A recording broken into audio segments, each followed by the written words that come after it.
নমস্কাৰ ছাৰ। নমস্কাৰ নমস্কাৰ, মোৰ চলিয়াত। এই চলিয়াত, তহঁতক মই আজি প্ৰশ্ন কৰিম, ধুনীয়াকৈ উত্তৰ দিবি দেই কিন্তু। হ'ব ছাৰ, আমি ধুনীয়াকৈ উত্তৰ দিম।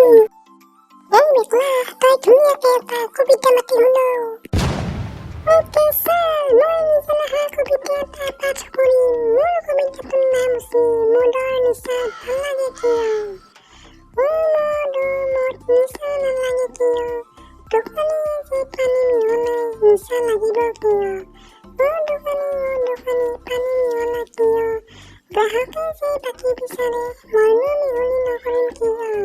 গ্ৰাহক বাকী বিচৰা কিয়, মোৰ পিৰিয়ে যে পইচা নিদিয়ে মইনো নিবিচাৰিম কিয়।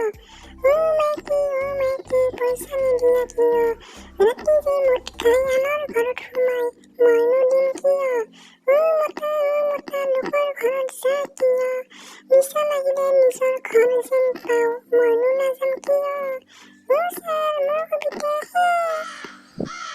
চলিয়াত মোক ধৰে, চলিয়াত মোক ধৰ। ভেকলাৰ কবিতা শুনি মোৰ মাথা ঘূৰাই গৈছে। বাপ্পা কি খাট্ৰা কবিতা মাতি শুনিছে ভেকলাই।